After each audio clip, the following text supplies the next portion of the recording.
Sanibonani umhlaba wonke, enhlanga yasezansi liphuma lishona ilanga.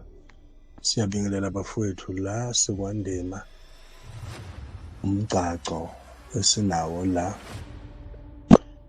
umsindo usuka koButhelezi eNyukhasela uze la kwaNdima eNquthu.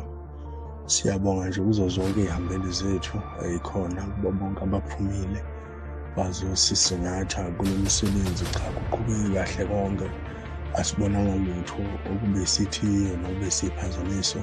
Siyabonga nje, ngiyabonga emndenini wami kakhulu ukungixhasa kukho konke bengikwenza la ngize ngifikelele kulesi sigaba khona. Ngiyabonga kakhulu kubangani ney'hlobo, kubo bonke abachitha isikhathi sabo beza la bazobungaza kulo msebenzi. Siyabonga kakhulu.